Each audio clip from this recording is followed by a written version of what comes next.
for one man, but it is more than possible if we all work together. On today's show, what is exactly America's Healthiest City and how will it work? Meet two of the initiative's early ambassadors, Diana Boxey, Global Director of Marketing of AMF Bakery Systems, and Deb Lawrence, Director of ReWork Richmond, and find out how you can get involved and contribute in your own unique way.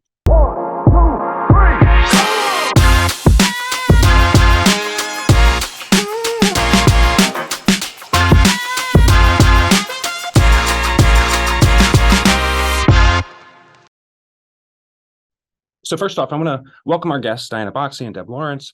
I've had the pleasure of working with both of you in a professional capacity over the years, but I want our guests to meet you and, meet the people who are ultimately going to make this initiative possible. So, Diana, I will start with you. Tell the audience a little bit about your role and who you work for. Yeah, thanks for having me. So my name's Diana Boxey. I work for AMF Bakery Systems. I'm the Global Marketing Director there. I've been there for a little over 10 years. Been fortunate enough to see our organization grow and our focus on sustainability increase specifically over the last year or two. We've really had a big push on how, we see our vision for sustainability moving forward in not just Richmond, but around the world.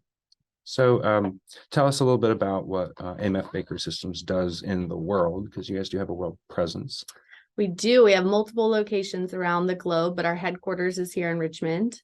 So we are the baking partner of choice for commercial bakeries worldwide.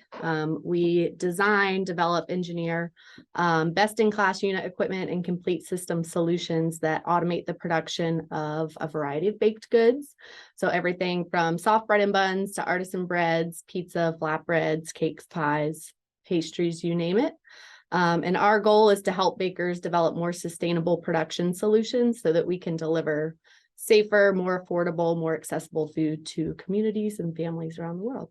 Right. Well, you guys are real innovators, and we'll have a chance to talk about what some of those things are here in a little bit. But I want to bring Deb into the conversation from ReWork Richmond. It's an emerging name in the community. So tell us a little bit about yourself and the work that you do. Yeah, I'm Deb Lawrence, Executive Director of ReWork Richmond. We are a relatively new nonprofit. We just finished up our 4th year of existence, and we are focused primarily in the East End of the city, working with adults who are underemployed, seeking living wage, family sustaining careers. We were created in 2018, actually as a response to a call in the community for real meaningful employment, not just jobs, but real careers that could move folks who are living in poverty, but yet underemployed. They're working. So they're working, but they're still living in poverty, just barely making ends meet. And those are the folks who really fall through the cracks and get lost in our government system. So we work with those folks to try to place them in careers. We surround them with education, skills training, financial coaching, resume writing, things that they need to address barriers that they face that's been keeping them from being sustainably employed with a lasting career. Well, I will selfishly plug something that I'd love to talk to you about more, a project from Exponent 21 called richmondhires.com, which I think would be a great partnership for ReWork, and more to come on that because it's still in its infancy, but I'm excited to talk more about what we could do together. Yeah, I'd love to. So as ambassadors to America's Healthiest City, you both agreed to put your strategic decisions through the filter, or how does this make our community healthier? What impact do you think that filter will have on your organization, and what impact do you think it'll have on the larger community? I'll start with you, Deb. Yeah, I think as you said and pointed out with America's Healthiest Cities, health is more than just a physical well-being. And what we're looking at ReWork and being an ambassador with America's Healthiest City is how that all can be kind of a multiplier effect in the community, how it's so important that people have a good workforce development program, accessibility to wage equality. And so all of those pieces come together in the community. What we're seeing with ReWork, and as we put what we do through the filter, and how can this benefit and make us healthier, is when the community starts to rally around partners and see that as far as we're concerned, what we do, oh my gosh, I can get in my own vehicle, go to one job today, be home in time to do homework with the kids. What that does is a multiply effect to people in the community. They start to see it and they want to be a part of it. And that brings everybody together in a much healthier way. And, that, like I said, doesn't speak to physical well-being, but all the pieces that you need to bring the community together and be proud of it. It's like a fabric instead of a bunch of little blankets. Exactly. Stop Thank you. working in silos, but start, pulling all these pieces together. Well, hopefully through this show, I'll be able to highlight more of those community partnerships, because I'm seeing it across the board. And I know that there are partners to this show, Chamber RVA for one, and many other leaders in the community that are working really hard on things like housing and other really fundamental things to do with health. For AMF Bakery Systems, how do you guys see your partnership with America's Healthiest City changing how you think, and how do you see that impacting the greater Richmond community? Yeah, so as part of our internal sustainability vision, I said we're a global organization, so we've got multiple, cultures and people and, diverse thought that's going into how we've shaped our sustainability vision. And we've actually got an internal board where people can submit ideas. And then we have, our leadership team will evaluate and figure out how to implement those ideas within our own organization. But I think for our Richmond team specifically, to be able to take those ideas and see how they can help shape their community, it's not just leveraging our own learnings from our Richmond team, but it's taking these worldwide contributions of a much larger scope and being able to drive change within our community. That's bigger than I had been thinking about for you specifically, but that's really impressive. And I've seen some of the work that you've done so far as an ambassador to introduce the idea to your team. So I'm grateful for that. I haven't really said this yet, but America's Healthiest City is a website. It's an idea. It's not a nonprofit.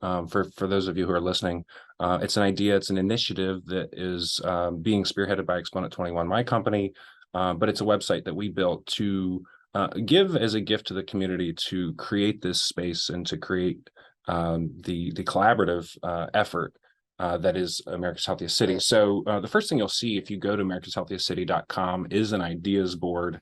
And anybody in the community can submit ideas to the ideas board. And there's an opportunity for people to click into them, read a little bit more about the idea and the author, and comment on those and say, hey, this is something that this organization is doing, or this is something that I'm interested in getting involved with. And you can, click on the like counter to kind of show people where there's an interest. So I wanted to share a couple of the ideas that we have on the site now. And I want to give an opportunity to inject some new ideas into this because, again, the strong belief here is that, if we work together, we can do it. If we're all trying to do this individually, it's probably not going to happen. It's going to be hard anyway.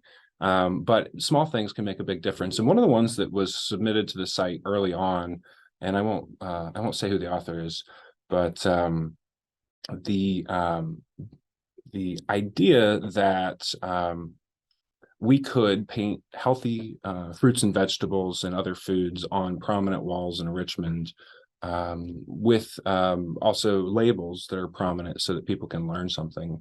I'm amazed when I go to the grocery store at the things that I don't look at because I don't recognize them. And then I'm amazed when somebody says something like, hey, rutabaga. And I'm like, I don't even know what that looks like, and there's all this stuff. There's so much stuff.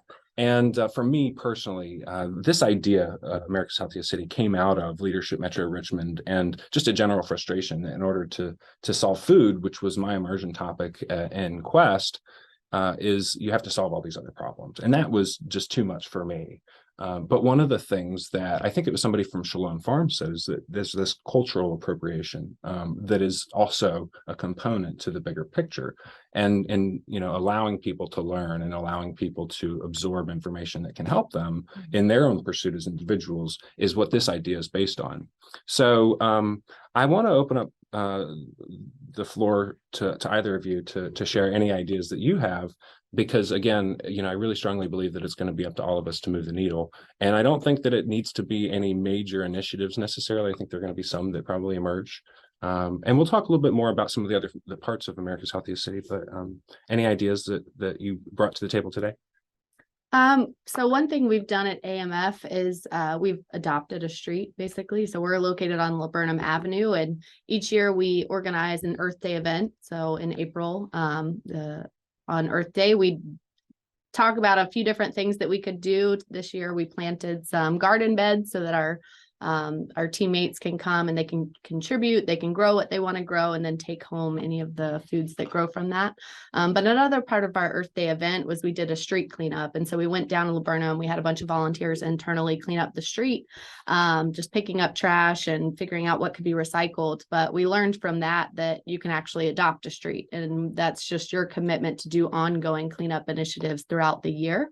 So that's our little slice of the neighborhood that we're contributing to, and there's no reason that other organizations couldn't do similar cleanup efforts within their location. Well, and the city just did some work down there to kind of clean up the infrastructure and renew things. So Yeah. I happen to drive through that area all the time. I always wave at you when I drive by, but it's beautiful over there. Yeah, it's looking really nice. I mean, the landscaping has made it, top notch, but there's so much change going on and a lot growing up within that area.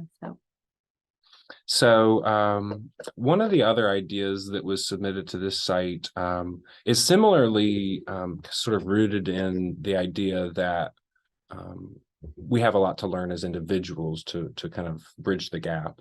And this one's really based on I can't remember what the foundation of it was, but a lot of the foods that we eat at home are foods that the youngest in our family want to eat. And, obviously that for young ones becomes like chicken tenders and French fries or something like that. But, as kids age and they learn about food, they introduce it. So one of the ideas is a health ambassadors program that would enable young kids in school to take special classes about nutrition and cooking and food and just exercise, things like that. But they would get a little ID card. They would get to shake the mayor's hand. It's a mayoral health ambassador program. And they take what they learn and go home and say, Mom, I want to eat this. I can't remember exactly where this came from, but there is a heavy influence in what is actually eaten in households. And there's a documentary about it that I watched many years ago that had more to do with the obesity epidemic, and it was called Fed Up, and Katie Couric produced it or co-produced it, and it followed several families and it looked at their behaviors and habits and things like that. Now we talk here about less about sort of, I don't say physical well-being isn't important, but recognizing that there's this bigger component, and it's this connectedness to the world and this belief that the future is bright. I think that might be something that we're all kind of struggling to get back to after having a couple of years of pandemic. And so I welcome any other ideas, but I also, I think I fear that others out there might be saying, well, this is too big, or this might be a real challenge. And so I'm curious, as the both of you kind of thought through this and talked to your teams about it, what were some of those reservations or concerns that came up, and what ultimately was it that caused you to say, what, it's worth it to try this anyway? I think within our organization, when we initially started asking people for ideas towards creating more sustainable, equitable organization, it was what's too small. And so thinking like, oh, well, we could change what's in the vending machine, and that will change, what people are able to access on a daily basis at work. But ideas like that maybe just were, it was just oversight, the person in that facility's role or whatever maybe hadn't thought about that being a contributing factor towards our sustainability initiative. So I think just thinking that anything is too small, it's not, because, it might shoot into another idea that somebody else kind of tags on to, and it becomes much bigger than what you initially thought. Yeah. And I think overall, especially for us at ReWork, we are small. We're a very small organization by design, so that we can, go a little bit deeper and work on issues. And for us, it's workforce development. But I think nothing is too small. I think we've got to start at the beginning and make changes slowly and bring it around. I mean, if everything can seem so daunting, if you think, oh my gosh, if we're not going to make these huge strides in 6 months or a year or 5 years, then we'll never make any progress with anything. So for us, that's what we are all about. It's in our DNA to be small and affect change one person, one family at a time. And before you know it, if you keep your head down and you do the work and you do it the right way and for the right reasons, I think you're going to see some huge global change. We all can come together and agree with that. Just don't get out ahead of your skis, as one of our staff members says all the time. Let's just take this and figure out what we're going to do, and let's attack it and go at it. And baby steps are good, and we'll make these changes happen one person, one family, one idea at a time. I love that. I love that. I feel like when you take it to that granular of a level, all of a sudden, if you're putting those sorts of tactical decisions through the filter, they become strategic decisions. It's not, what goes in the vending machine seems like such a tactical decision, but the outcome on the other end is impactful. Yeah. So let's talk a little bit about accomplishments and initiatives within your organizations respectively. And so Deb, I'll talk a little bit about workforce development and what you guys are doing. So can you share maybe a couple of stories that might orient the listener around the impact that you guys have had, or do you have any specific cases that you want to highlight? Yeah, I mean, I think what we're doing and what so many other folks in this field are doing is hard work, and it does take time. What we're doing is slow. It's a long walk, as we call it. That's the expression that we use. What we're doing is a long walk. It's not a race, but we are seeing, and we have many of our participants whom actually call members, who have reached that living wage career that's sustaining their families, which is just huge.